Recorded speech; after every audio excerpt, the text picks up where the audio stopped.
গত সংসদে যেগুলো এমপি গেছিল ঠিক মতো এরকম বাংলা দেখাও পড়বার পারে না, তোর ঠিক কেন মনে হয় যে ক্লাস 3-র ছাত্র পড়তেছে। মাননীয় মাননীয় স্পিকার এই শালীরা হচ্ছে এমপি, তোর কোন কথা ঠিক কিনা? আর হয়েছে মমতাজের মতন গায়িকা, ফেরদৌসের মতন নায়ক, আর ওই যে ছক্কা মারে মাশরাফি, এরা হচ্ছে এমপি। কি যে একটা অবস্থা হয়েছিল বাংলাদেশে, আল্লাহ এই গজব থেকে আল্লাহ আমাদের বাংলাদেশকে হেফাজত করছে, তোর কোন কথা ঠিক কিনা? গত বছর এই সময় আমাদের অনেকেরই শরীর সুস্থ ছিল, কিন্তু মনের মধ্যে প্রশান্তি ছিল না, কেমন যেন একটা অস্থিরতা ছিল, ঠিক কিনা বলে? গত বছর এই সময় বিশেষ করে আমাদের মতন বক্তা যারা, তার মঞ্চে উঠলেই কেমন একটা অস্থিরতা, না জানি কি হয়, না জানি কি হয়, আজরাইল ধরার আগে পুলিশ ধরার ভয়, ঠিক কিনা বলে? আমাদের সবাইকে কিন্তু আজরাইল ধরবেই, ধরবে না? কিন্তু তারপরেও বাংলাদেশের মানুষ 15.5 বছর চরম নির্যাতনের ভিতরে ছিল, যারা প্রকৃত অর্থে প্রকৃত মুসলমান, জনগণ কথা ঠিক কিনা? হ্যাঁ। আর দুনিয়াও সিজনুল মুমিনিন, এই জিনিসটা আমরা হাসিনার সময় বুঝবার পারছি, ঠিক কিনা? আসলেই মুমিনদের জন্য দুনিয়া যে জেলখানা। তো মোটামুটি এই বছরে আমাদের শরীরও সুস্থ, মনের মধ্যেও প্রশান্তি, সুবহানাল্লাহ বলেন। যে আল্লাহ তাআলা 5ই আগস্টের মাধ্যমে মনের মধ্যে প্রশান্তি, শারীরিক সুস্থতার সাথে দান করলেন, আমরা সে আল্লাহর উপরে খুশি না বেজার? তাহলে জবান করে সমস্বরে সকলে বলবো, রব্বানা লাকাল হামদ হামদান কাসীরান তাইয়িবান মুবারাকান ফীহি। আমরা আল্লাহর প্রশংসা করলাম। এই কারণেই করলাম যে কিছুদিন আগে আমেরিকায় একটা আগুন লাগছিল, দাবানল। কি আগুন? দাবানল। আল্লাহর পক্ষ থেকে কেউ লাগাই দেয়।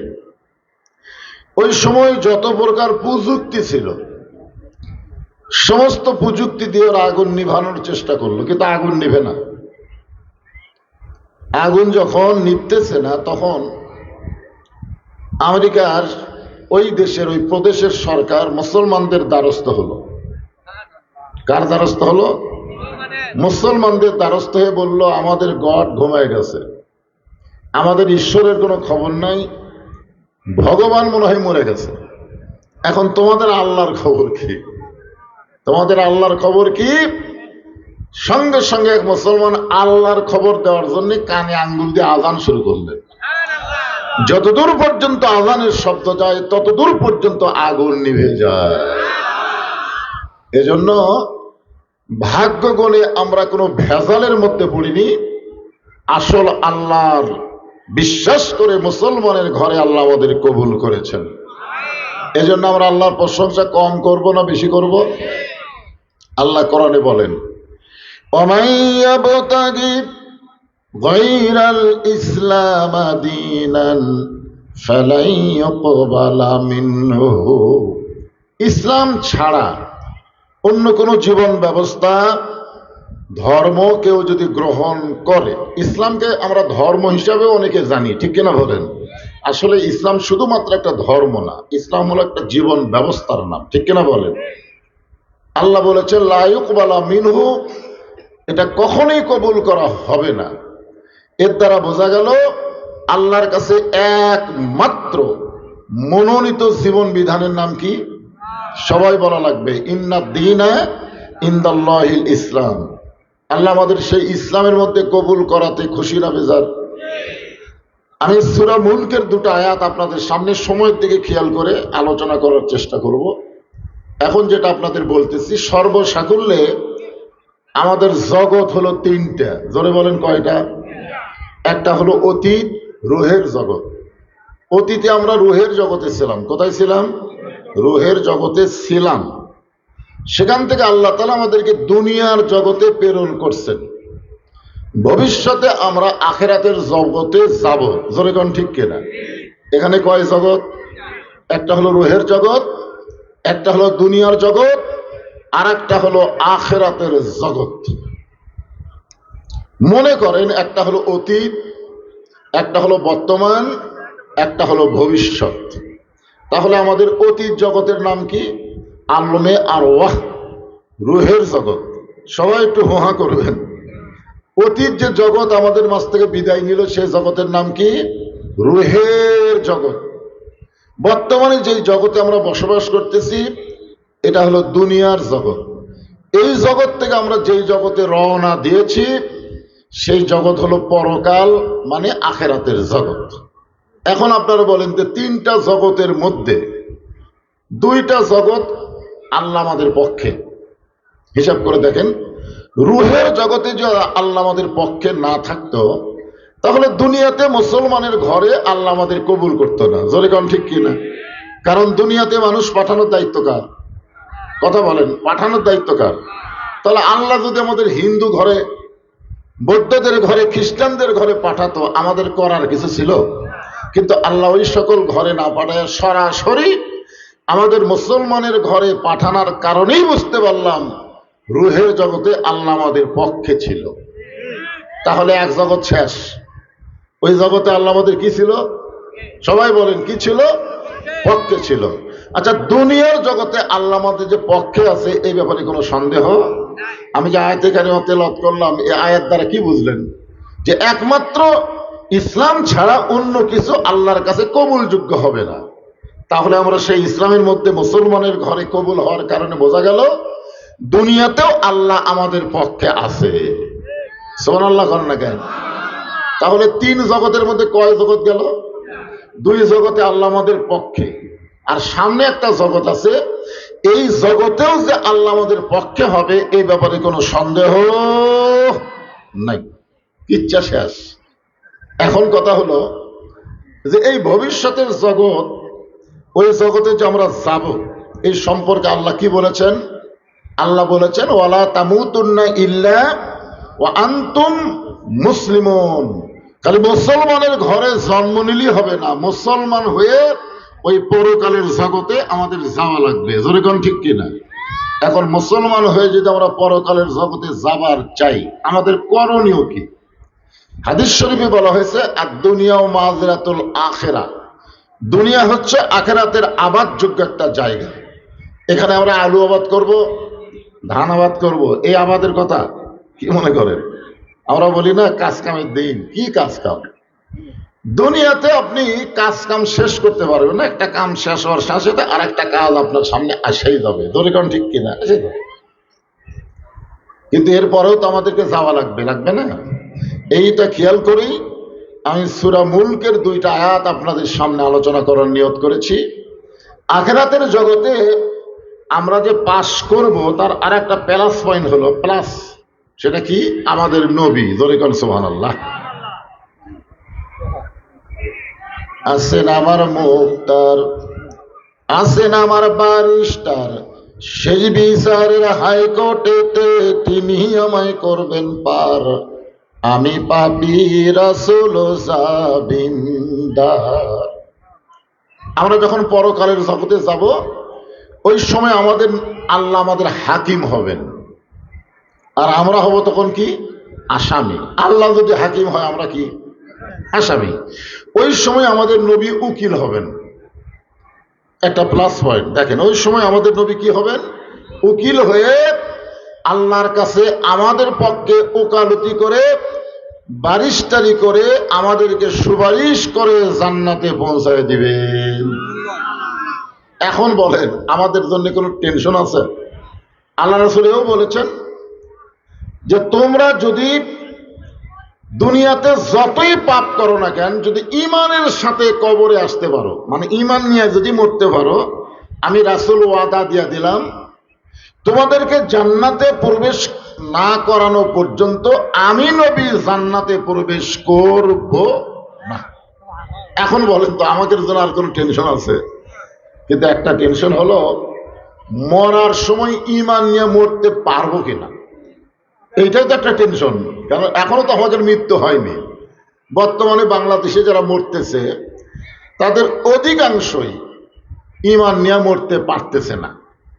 হয়তো বলবেন, হুজুর কেন? আমরা যখন দোয়া করি, আপনারা দোয়া করেন না? রব্বানা আতিনা ফিদ দুনিয়া হাসানা ওয়া ফিল আখিরাতি হাসানা। মানে দুনিয়া যদি সুন্দর না হয় তার আখেরাত কখনোই সুন্দর হবে না। এখন আপনারা বলেন তো আমাদের বাংলাদেশ কি সুন্দর? আমাদের বাংলাদেশ কিন্তু সুন্দর না। আমাদের বাংলাদেশ তখনই সুন্দর হবে যখন মানুষের তৈরি সংবিধানকে, মানুষের তৈরি আইনকে পায়ের তলায় ফেলে দিয়ে আল্লাহর কোরআনের আইন দিয়ে বাংলাদেশ চলবে। জনগণ কথা ঠিক না? এখন আপনারা বলেন তো কোরআনের খালি তাফসির হচ্ছে, কোরআনের ওয়াজ হচ্ছে, কিন্তু কোরআন অনুযায়ী আমরা চলবার পারতেছি না, যার কারণে আমাদের বাংলাদেশ সুন্দর না, আমাদের পরকালও সুন্দর হবে না। তবে যদি আমরা চেষ্টা করি, আল্লাহ রাসূল বলেন মান সাআলাল্লাহু তাআলা আশ-শাহাদাতা বিসিদকিন বাল্লাগাহুল্লাহু মানাজিলাশ শুহাদা ওয়া ইম্মাতা আলা ফিরাশিহি রাওয়াহুল বুখারী কিতাবুল মাগাজি।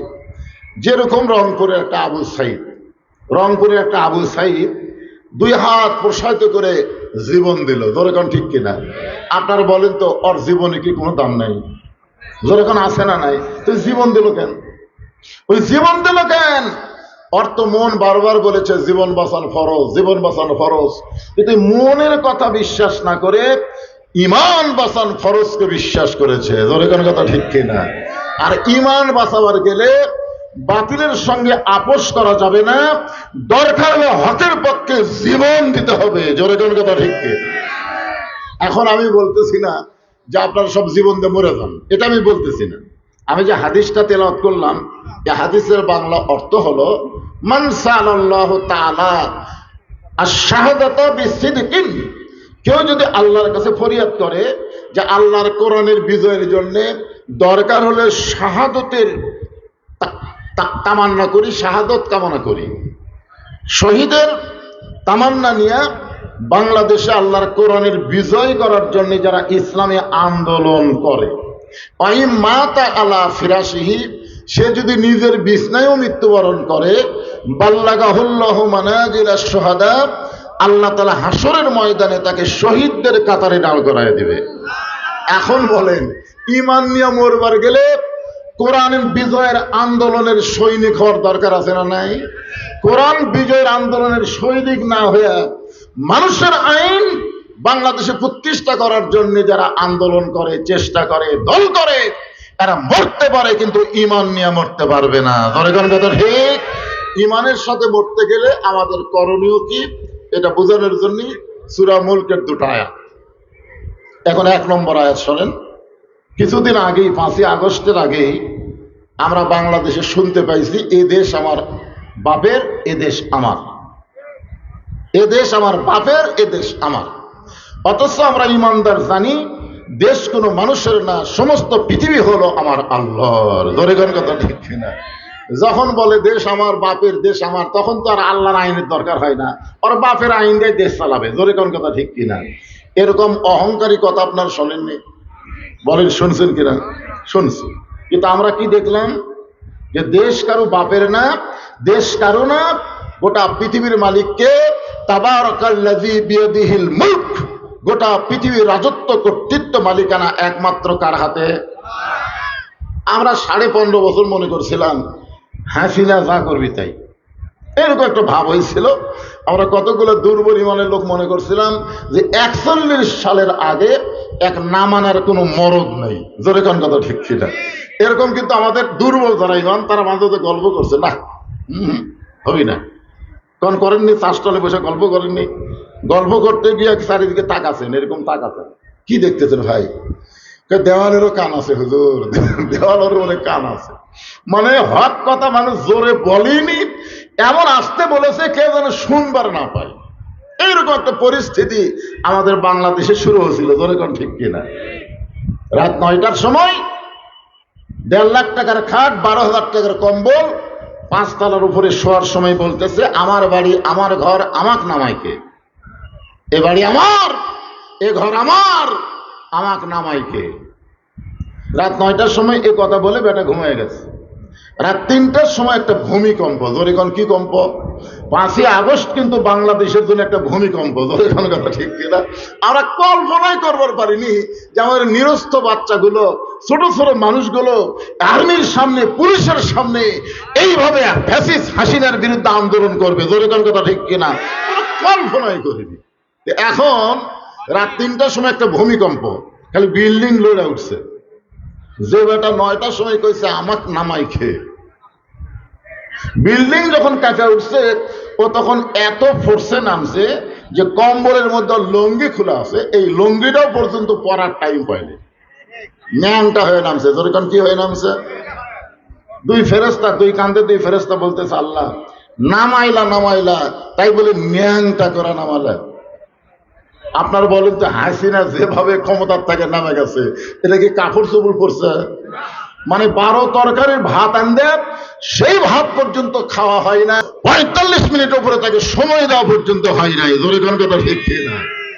হাসিনা যখন পলালো তখন এই ভিডিও ফুটেজটা আমি দেখলাম, ও দুই বোন একসাথে যাচ্ছে, শেখ রেহানা মাটির দিকে তাকায় হাঁটতেছে আর হাসিনা খালি এরকম করে চারিদিকে তাকাচ্ছে। ওই সময় হাসিনা একটা গান গাইছিল, আপনার শুনে বলছেন, চলতে পথে 2 দিন থামিলাম, যাবার কালে এক সামসারও দেখা না পাইলাম। আয় আয়, হাসিনা কিন্তু নষ্ট করছে ওর সামসারা, ধরে কোন কথা ঠিক কিনা। হ্যাঁ, আপনাদের পাশেই এমপি ছিল স্বপন, স্বপন এমপি হাসিনাকে হজরত বানাছে, ধরে কোন কি বানাছে, হজরত শেখ হাসিনা। হাই রে, কি একটা অবস্থা ছিল। অথচ হাসিনা পালানোর সময় চারিদিকে লক্ষ্য করে দেখলো একটা সামসাও নেই। তাহলে এখন বলেন, দুনিয়ার কোন মানুষ হাসিনারে নামায়নি, যিনি নামাইছেন তিনি হলেন গোটা বিশ্বের মালিক আমাদের আল্লাহ, ঠিক করে বলেন। ওয়া হুয়া আলা কুল্লি শাইইন কাদির, প্রত্যেকটা বিষয়ের উপরে একমাত্র ক্ষমতা কার? তাহলে আইন চলবে কার? রাজনীতি চলবে কার? অথচ আমাদের বাংলাদেশে বর্তমানে কিছু কিছু নেতা বলতেছে যে ইসলামে কোনো রাজনীতি নেই, ইসলামে বলে রাজনীতি নেই, কোরআন নাকি ধর্মীয় কিতাব, কোরআন নাকি রাজনীতি না, এরকম কিছু কথা বলতেছে। বিশেষ করে ওই সাফায়ের একটা হারুনবার আছে, মিজানুর রহমান আজহারি, আগামী 22 তারিখে সাফায় একটা মাহফিল করবে। এই মাহফিলের সাজগোজ দেখে চিন্তা করতেছে, কে রে, আমরা বাংলাদেশের সব বিএনপির নেতা যদি একত্র হয়ে একটা সমাবেশ করি, এ আজহারির তো একানা লোকে হয় না, এই মৌলবীরা মানুষরা কি দেখালো, যার কারণে চারিদিক থেকে এমন লোকজনের একটা সাড়া পাইছে, ওর মাথা নষ্ট হয়ে গেছে। ও এখন বলা বলি শুরু করছে যে ধর্ম নিয়ে ব্যবসা করতেছে, ইসলামে কোনো রাজনীতি নাই। ইসলামে যদি রাজনীতি নাই থাকে তাহলে সূরা মুলক বাদ দাও। মুলক শব্দের অর্থ কি, যে সূরা থেকে আপনাদের সামনে তাফসীর হবে, মুলক মানে কি আপনারা জানেন? আমাকে হাদী সাহেব বলতেছে, হুজুর, যে হুজুর আপনার যে ওয়াজত উঠলি রাজনীতি রাজনীতি করেন, ইসলামে তো রাজনীতি নাই। আমি বললাম তোমার হজ কবুল হয়নি। তো বলে কেন? আমি বললাম তুমি কাবা ঘর সামনে নিয়ে কি বলছো, তোমার মনে আছে?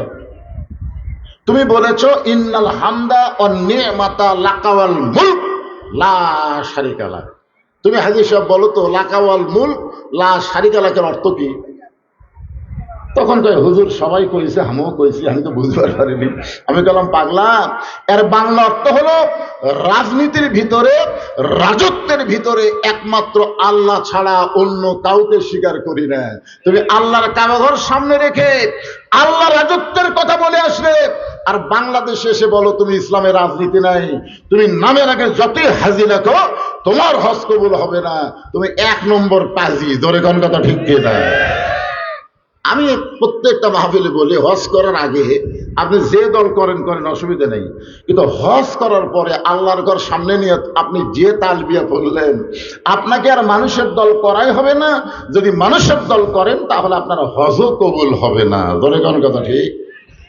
আল্লাযী খালাকাল মাউতা ওয়াল হায়াতা লিয়াবলুয়াকুম আইয়ুকুম আহসানু আমালান ওয়া হুয়াল আজিজুল গফুর। মৃত্যু এবং হায়াতকে সৃষ্টি করছেন কে? খুব মনোযোগ দিয়ে শোনা লাগবে। আল্লাযী খালাকাল মাউতা ওয়াল হায়াতা, মৃত্যু এবং হায়াতকে আল্লাহ সৃষ্টি করেছেন। আগে আল্লাহ মৃত্যুর কথা বললেন, তারপরে হায়াতের কথা বললেন। এখানে যদি আল্লাহ বলতেন আল্লাযী খালাকাল হায়াতা ওয়াল মাউতা লিয়াবলুয়াকুম, আল্লাহ কিন্তু তা বলে নাই। আল্লাহ বলেছেন খালাকাল মাউতা ওয়াল হায়াতা, আগে মরার কথা বলে হায়াতের কথা বললেন। আমরা যারা প্রকৃত মুসলমান তারা কখনোই বিশ্বাস করব না এই দুনিয়া আমাদের থাকার জায়গা, এই দুনিয়া হলো আমাদের পরীক্ষার জায়গা। লিয়াবলুয়াকুম, তোমাদেরকে পরীক্ষা করা হবে। আইয়ুকুম আহসানু আমালা, সুন্দর আমলের পরীক্ষা করা হবে। সুন্দর আমল যদি আমরা করতে চাই, আমরা সমস্ত মুসলমান সুন্দর আমল করতে চাই। আপনারা সুন্দর আমল করতে চাই না? আহসানু আমালা মানে কি? সুন্দর আমল। সুন্দর আমল যদি করতে চাই তাহলে সুন্দর একটা পরিবেশের দরকার হবে। সুন্দর একটা পরিবেশ যদি তৈরি করতে চাই তাহলে সুন্দর একটা সমাজের দরকার পড়বে। সুন্দর একটা সমাজ যদি তৈরি করতে চাই তাহলে সুন্দর একটা রাষ্ট্রের দরকার পড়বে। সুন্দর একটা রাষ্ট্র যদি গঠন করতে চাই তাহলে মানুষের তৈরি করা আইন দেওয়া হবে না, আমার আল্লাহর কোরআনের আইন লাগবে। জোরে কোন ঠিক কিনা? এখন আমরা সেই কোরআন থেকে শুধু সোয়াব পাচ্ছি, কোরআন থেকে বরকত নিচ্ছি, কোরআনের ওয়াজ শুনতেছি, কিন্তু কোরআন মোতাবেক চলার চেষ্টা করতেছি না। আল্লাহর কোরআন যখন এই বাংলাদেশে চালু হবে, এই বাংলাদেশ তখন মানুষের ইচ্ছাই চলবে না, বাংলাদেশ চলবে কার ইচ্ছাই? জোরে বলেন, কার ইচ্ছাই? একটা মসজিদের মধ্যে আপনি ঢুকে দেখেন, একটা মসজিদের মধ্যে, মসজিদ কিন্তু আমরা সকল দলের লোকেরাই বিশ্বাস করে, আওয়ামী লীগ, বিএনপি, জাতীয় পার্টি, জামাত, তাবলিগ, পীর মুরিদি, সবাই কিন্তু অন্তর থেকে বিশ্বাস করি মসজিদ আল্লাহর ঘর। বিশ্বাস করে না? যে দলই করুক মসজিদ যে আল্লাহর, এমনকি যারা বেনামাজি তারাও বিশ্বাস করে মসজিদ কার? আমার এলাকার 2 বেনামাজি গন্ডগোল লাগছে, গন্ডগোল লাগা বলতেছে বিশ্বাস যদি না করিস মসজিদ ছুঁয়ে কমো। আমি কইলাম কে রে ভাই, তোরা তো নামাজ পড়িস না। নামাজ না পড়তে পারি হুজুর, মসজিদ আল্লাহর ঘর এটা আমরা বিশ্বাস করি। দেখেন সমস্ত মুসলমান বাংলাদেশের মসজিদ আল্লাহর ঘর বিশ্বাস করার কারণে মসজিদে আইন চলতেছে কার? কথা হয় না, কোন মানুষের আইন চলে? মসজিদে আওয়ামী লীগ ঢোকার পরে সামনে কাতার লিছে কোনোদিন? বিএনপি দ্বিতীয় কাতার, জাতীয় পার্টি তৃতীয় কাতার, জামাত ইসলাম চতুর্থ কাতার, এরকম কোন কাতার আপনারা দেখছেন? কারণ মসজিদ ঢোকার পরেই আমরা আওয়ামী লীগ, বিএনপি, জাতীয় পার্টি, জামাত থাকি না, সবাই পায়ের গোড়ালির সঙ্গে গোড়ালি মিল করে আমরা কাতার সোজা করি। জোরে কোন ঠিক কিনা? ফেরেশতারা বলে আল্লাহ মসজিদের বাহিরের 14 দল 20 দল, কিন্তু মসজিদের মধ্যে ঢোকার পরে সবাই এক কাতার হয়ে গেল। আল্লাহ বলে ফেরেশতা সাক্ষী থাকো, মসজিদ আমার ঘর এইটা বিশ্বাস করার কারণে মসজিদের মধ্যে কোনো দলাদলি চলে না। যেদিন বাংলার মুসলমান বিশ্বাস করবে মসজিদও আল্লাহর, বাংলাদেশও আল্লাহর, সেদিন বাংলাদেশে কোনো দলাদলি থাকবে না, সব মুসলমান এক দল হয়ে যাবে। আপনারা বলেন তো, মসজিদে কাতার সোজা হয়েছে আওয়ামী লীগ, বিএনপি, জাতীয় পার্টি, জামাত, 4 দল মিলে এক কাতার করছে। কয় কাতার? কিন্তু এখন ইমাম নাই, এখন ইমাম নাই। চিন্তা করতেছে কোন দলের লোক ইমামতি করবে। এখন জামাত ইসলাম আওয়ামী লীগের নেতা বলতেছে কে ভাই তুমি সামনে যাও। তখন বলে ভাই রে আমি তো মাঝে মধ্যে নামাজ পড়ি, কিন্তু আমি তো সামনে যাবার পারি না। তো বিএনপিকে বলতেছে ভাই তুমি যাও। বলে আরে পাগলা, আকামত দেওয়া ছাড়া আমি সামনে ওই জায়গা জীবনেও দাঁড়াইনি। তো জাতীয় পার্টির খবর কি? আওয়ামী লীগ, বিএনপি, জাতীয় পার্টি একই ভাই, কত পেঁচান না পড়ে তুই সামনে যেত। তখন কিন্তু জামাত ইসলামক সামনে দিয়ে সবাই একতে দেই তো বিহাজাল ইমাম কয়া নামাজ পড়ে। জোরেখান কথা ঠিক কিনা? আপনি গোটা বাংলাদেশ খুঁজে দেখেন, যত মসজিদ আছে প্রত্যেকটা মসজিদের ইমামেরা আল্লাহর দল করে। জোরেখান কথা কার দল করে? অথচ ওই ইমামকে যারা ইক্তেদা করে তারা মানুষের দল করে। আল্লাহ রাসূল বলেছেন তোমাদের ইমাম করবে আল্লাহর দল আর তোমরা করবে মানুষের দল। আর একটাই দায়িত্ব বিহাজাল ইমাম বলবা, যতদিন পর্যন্ত ইমামের দলের সাথে তোমাদের দলের মিল না হবে ততদিন পর্যন্ত তোমাদের নামাজ কবুল হবে না। নামাজ কবুল করবার গেলে ইমাম যে দল করে তোমাকে সেই দলেরই অনুসার হওয়া লাগবে। ও মসজিদ আল্লাহর ঘর, এটা আমরা সবাই বিশ্বাস করি, ঠিক কিনা বলেন? কিন্তু বাংলাদেশ কার? মুসলিম ইমাম যদি 4 রাকাত আসরের নামাজের 2 রাকাতে বসে, আবার 3 রাকাতে বসে, আসলে বৈঠক দুইটা, ধর এখন কয়টা? একটা হলো 2 রাকাত, একটা হলো 4 রাকাত। কিন্তু ইমাম সাহেব 2 রাকাতে একটা বৈঠক দিছে, 3 রাকাতে আবার বসে গেছে।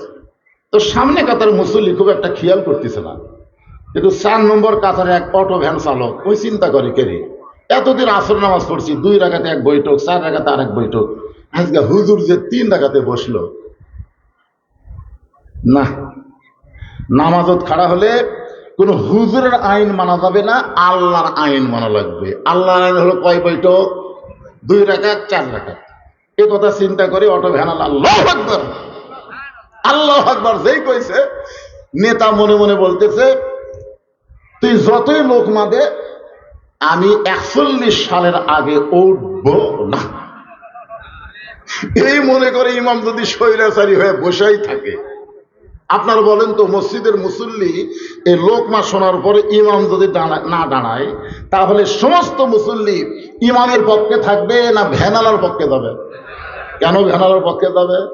ইমাম, আমরা ততক্ষণ পর্যন্ত তোমাকে নেতা মানব তুমি যতক্ষণ রাসূলের তরিকার উপরে থাকবে, নবীর তরিকার উপরে থাকবে না, তোমার মতন ইমামকে আমরা ইক্তেদা করব না। লোকমা দিয়ে খাওয়া হবার বলবো, যদি লোকমা গ্রহণ না করো, তোমাকে ইমাম থেকে বাদ দিয়ে নতুন আর একটা ইমাম নিয়োগ দেব। ধরে কোন কথা ঠিক কিনা? তাহলে মসজিদের মধ্যে ইমাম যদি ভুল করে, লোকমা দেয়, লোকমা গ্রহণ না করলে ইমাম পরিবর্তন হয়। আপনারা বলেন শুধু মসজিদ ভালো রাখলে হবে না, গোটা সমাজকে ভালো রাখতে গেলে মসজিদের মতন ইমাম সমাজেও দরকার। ধরে কোন কথা ঠিক? যার প্রমাণ হলো হযরত ওমর জুমার দিনে যখন খুতবা দিচ্ছেন, হযরত ওমর জুমার দিনে যখন খুতবা দিচ্ছেন, এমন সময় মাঝখান থেকে এক মুসল্লি দাঁড়িয়ে বলতেছে, ইয়া আমিরুল মুমিনিন, আপনার খুতবা আমরা শুনবো না। আচ্ছা, লোকজন যে হারে আসতেছে, ওরা আবার ওরা খাটো করে দিল কেন? ও আচ্ছা আচ্ছা, ঠিক আছে। আচ্ছা, যে হারে আসতেছে, আশা থেকে কিন্তু ভয় করতেছি, মনে করছিলাম লোক হবে না, এখন দেখতেছি মনে হয় বসায় আর থাকা হয় না। ভাইজান, একটু ফাঁকা ফাঁকা যাদের সামনে আছে, একটু ফাঁকা ফাঁকা বন্ধ করে সামনের দিকে আসেন, আসেন আসেন। যার সামনে ফাঁকা আছে, আপনার আর ভাইকে বসতে দেওয়ার জন্য একটু জমে জমে বসেন। সবাই একটু সামনে দিকে চেপে আসেন আর জিকির করেন, লা ইলাহা ইল্লাল্লাহ, লা ইলাহা ইল্লাল্লাহ, জোরে লা ইলাহা। এটা চাপার জিকির, এই জিকির হলো চাপা লাগবে, বুঝলেন? খালি জিকির করলে হবে না তো। আমি বলছি জিকিরটা দিলাম ওয়াজ বন্ধ করে, কি জন্য? চাপার জন্য। সামনে চাপেন আর জিকির করেন, লা ইলাহা ইল্লাল্লাহ, লা ইলাহা ইল্লাল্লাহ, লা ইলাহা ইল্লাল্লাহ, লা ইলাহা ইল্লাল্লাহ, লা ইলাহা, লা ইলাহা ইল্লাল্লাহ, মুহাম্মাদুর রাসূলুল্লাহ। সকলে বলি সাল্লাল্লাহু আলাইহি ওয়াসাল্লাম। হযরত ওমর তখন বাংলাদেশের মতন ৯৬টা দেশের খলিফা। আমাদের বাংলাদেশের মতন কয়টা দেশ? ৯৬টা দেশের খলিফা। তাই খুতবা দিচ্ছে, খুতবা। কারণ কোরআন দিয়ে যখন রাষ্ট্র চলবে, প্রত্যেকটা নেতাকে তখন মসজিদের ইমামতি করার যোগ্যতা থাকা লাগবে। বর্তমানে বাংলাদেশে যতগুলো নেতা আপনাদের সামনে ভোট সভার আসবে, আপনার বলেন তো ইমামতি করার যোগ্যতা সব দলের নেতার আছে? যেই দলের নেতা ইমামতি করবার পারবে না, তাকে ভোট দিলেই আপনি আমানতের খিয়ানত হবে। কারণ আল্লাহ কোরআনে বলতেছেন, ইন্নাল্লাহা ইয়ামুরুকুম আন তুআদ্দুল আমানাতি ইলা আহলিহা ওয়া ইযা হাকামতুম বাইনান নাস আন তাহকুমু বিল আদল। জোরে কোন সুবহানাল্লাহ। ইয়া আমিরুল মুমিনিন, আপনার খুতবা আমরা শুনবো না। ওমর ফারুক বললেন, আমার খুতবার উচ্চারণ কি হচ্ছে না, তেলাওয়াতের মধ্যে কি ভুল হচ্ছে? বলে, আমিরুল মুমিনিন, আপনার খুতবা না শোনার কারণ হলো আমাদেরকে খাটো পাঞ্জাবি দিয়া আপনি লম্বা জুব্বা পরে খুতবা দিচ্ছেন, আমাদেরকে খাটো পাঞ্জাবি দিয়ে আপনি লম্বা জুব্বা কোথায় পাইলেন? আগে জুব্বার ওয়াজ করেন, তারপরে আপনি খুতবা দেন। ওমরের চোখ দিয়ে দর দর করে পানি পড়তেছে। এই পানি পড়ার কারণ হলো আল্লাহর শুকরিয়া। আল্লাহ, আজকে লোকমা দেওয়ার কারণে উমরকে খুতবা বন্ধ করে লম্বা জুব্বার কাহিনী বলা লাগবে, কারণ আইন উমরের চলে না, আইন চলে কার? আরো ধরে বলেন। ওমর ফারুকের মুখটা মুচকি মুচকি হাসতেছে। মুচকি মুচকি হাসার কারণ হলো, আল্লাহ, যখন কোরআন দিয়ে দুনিয়া চলবে তখন নেতা ভুল করলে মুসল্লি লোকমা দিবে, আর যতদিন লোকমা থাকবে ততদিন খারাপ নেতা আসার কোনো সম্ভাবনা নাই। আজকে মসজিদে লোকমা থাকার কারণে খারাপ ইমাম সামনে যায় না। জোরে কোনো কথা ঠিক কিনা? বিশেষ করে জোহর আসর তাও সহজ, কোনো কেরায় জোরে পড়া লাগে না, কিন্তু ফজর মাগরিব আর এসা ভাই কি কোরআন তেলাওয়াত শুরু করলি বুঝবি কি মাল, ঠিক কিনা বলেন? এই জন্যে জোহর আসর হয়তো যাওয়ার সাহস পায়, খালি রাকাত ঠিক থাকলি অসুবিধা নেই, কিন্তু মাগরিব এসা ফজর একটু মনোযোগ দিয়ে শুনবেন।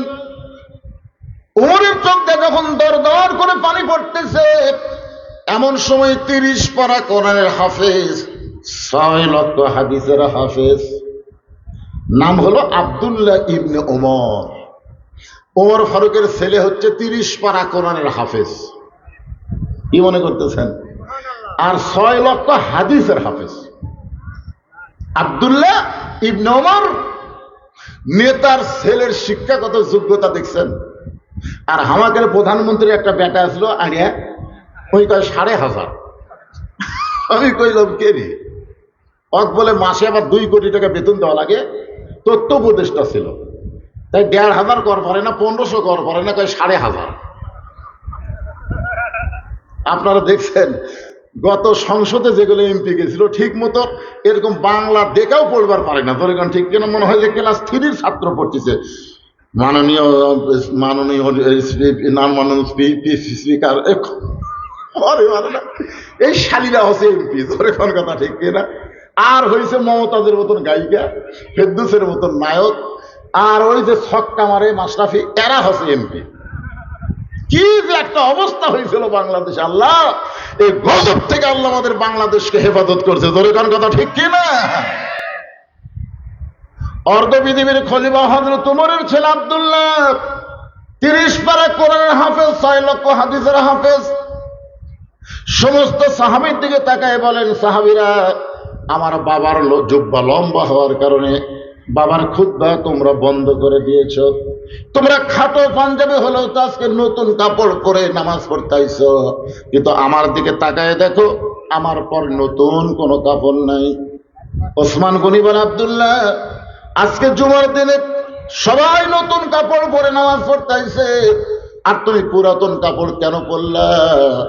আব্দুল্লাহ বলতেছে, আমি যদি আজকে নতুন কাপড় পরি তাহলে আমার বাবার জুব্বা লম্বা হতো না। সাল্লাল্লাহু কবেন না? আজকে যদি আমি নতুন কাপড় পরতাম তাহলে আমার বাবার জুব্বা লম্বা হইতো না।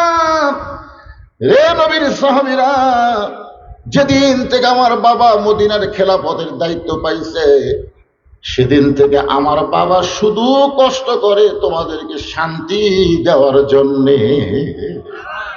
খেলাফতের দায়িত্ব পাওয়ার পরে শান্তি, জনগণের শান্তি, নেতার শান্তি নাই।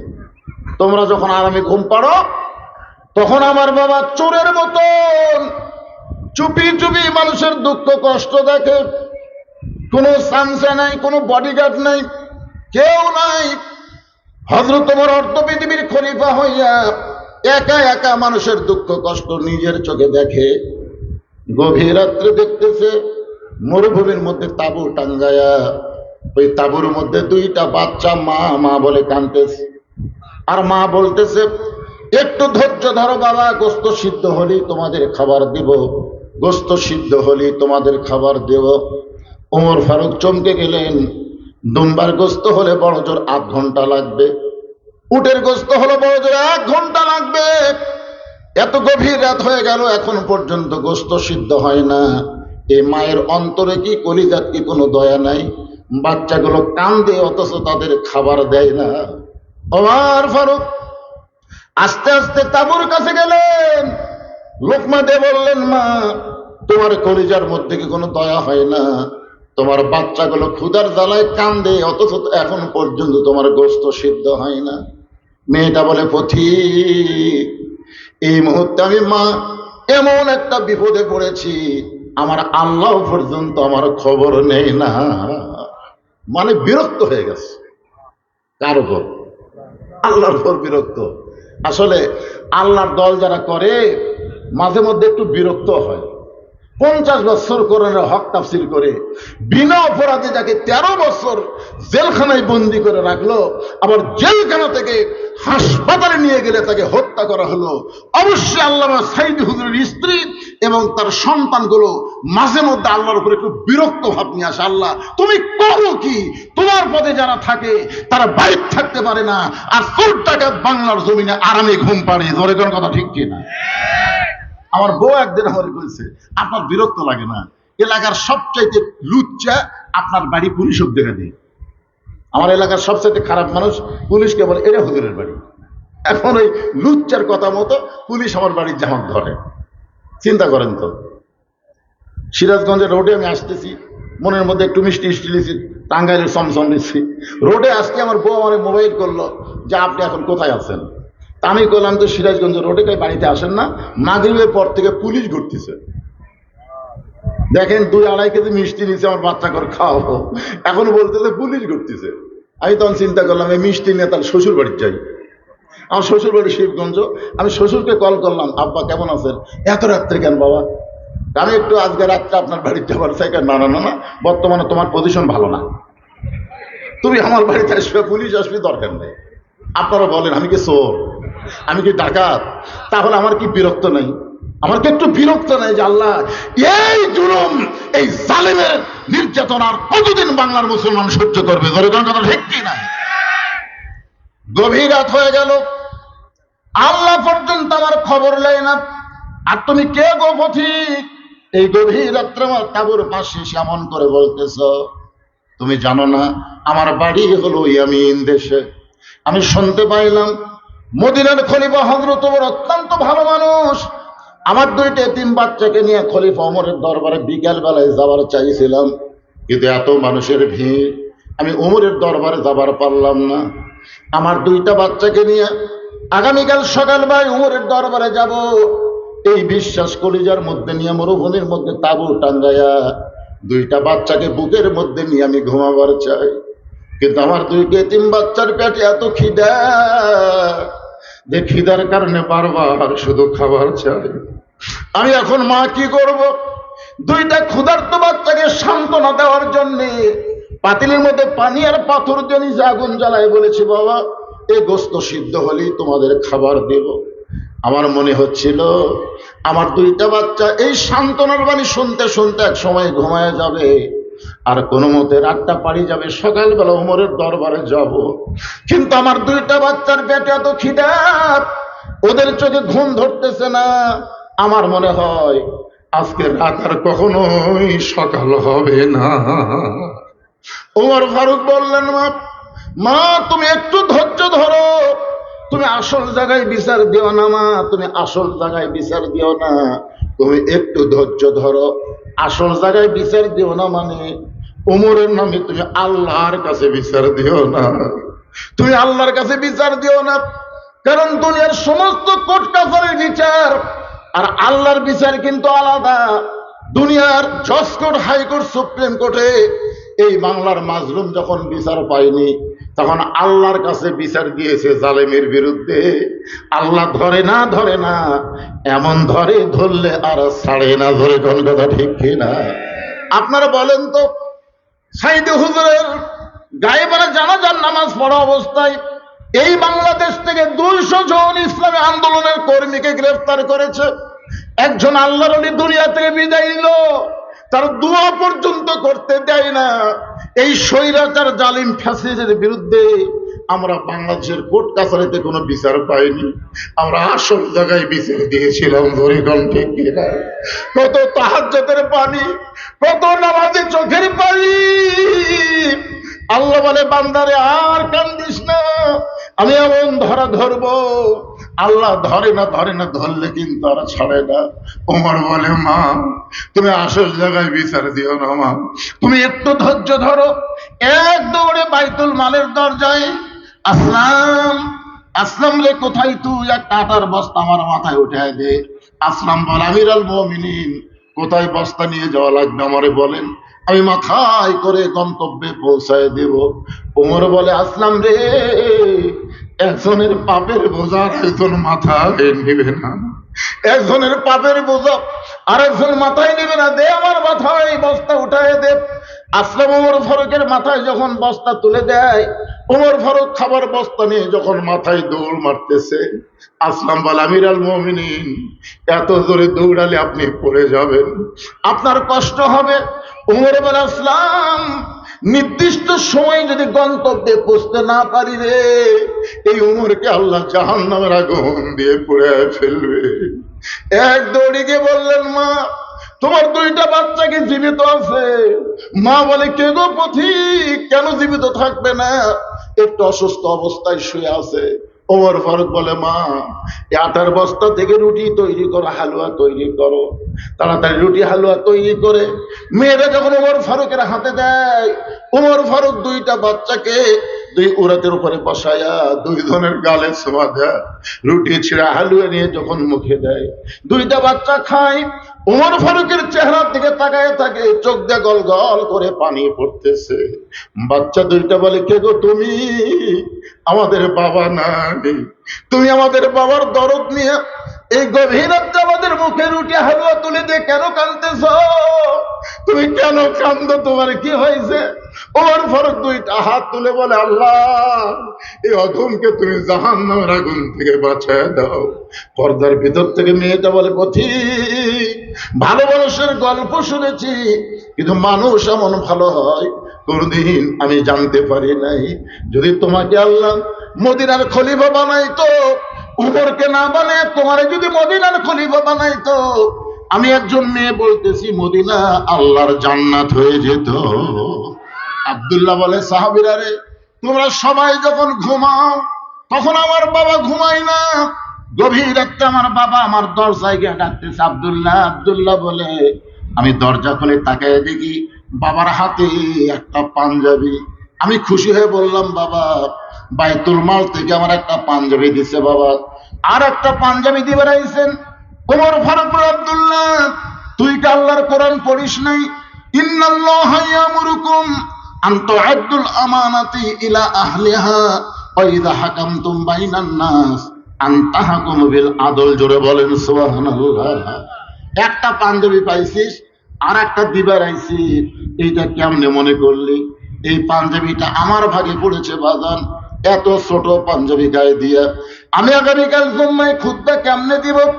তোর পাঞ্জাবি তুই একটু আমাকে দান করে দে। আব্দুল্লাহ বলে, আমার অংশ যখন বাবাকে দান করে দিলাম, আমি বাবার পিছনে চুপি চুপি গিয়ে দেখি বাবা ঘরের মধ্যে বসে তার পাঞ্জাবি আমার পাঞ্জাবি একত্র করে বাবা লম্বা জুব্বা বানায় এখন খুতবা দেয়। এখন বলো বাবার খুতবা শোনা যায় কিনা যায়?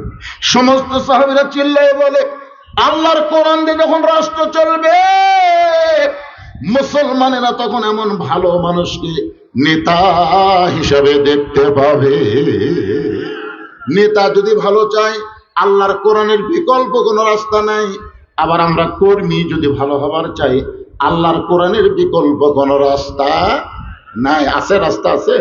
ওমর ফারুক আল্লাহর একজন কর্মীকে দেখার জন্য, এই কোরআন যখন বাংলাদেশে চালু হবে, বাংলার মুসলমানদের ঈমান কেমন হবে, চরিত্র কেমন হবে, আমরা এখনো তো দেখবার পাইনি। দেখবার পাইছি আমাদের যুবকগুলো ঘরের মধ্যে গিয়ে জানলা দরজা লাগায়া রাত 12টার পরে মোবাইল সামনে নিয়ে চিন্তা করে, সবাই ঘুমায় গেছে, দরজা বন্ধ জানলা বন্ধ। এখন অশ্লীল ভিডিও যদি আমি দেখি, কে দেখবে? কে দেখবে? দেখার তো কেউ নাই। আল্লাহর কোরআন যখন চালু হবে, তখন কিন্তু তার ঈমান বলবে, কেউ না দেখলেও আল্লাহ দেখতেছে, কেউ না লিখলেও দুই কান্দের ফেরেশতা লিখতেছে। জোরে কোন কথা ঠিক কিনা? এটা মানুষের তৈরি আইন দিয়ে সম্ভব না, এটা কেবলমাত্র আল্লাহর কোরআনেই সম্ভব। কোরআন যখন বাংলাদেশে চালু হবে, একটা কর্মীর চরিত্র, একটা কর্মীর ঈমান কেমন হবে,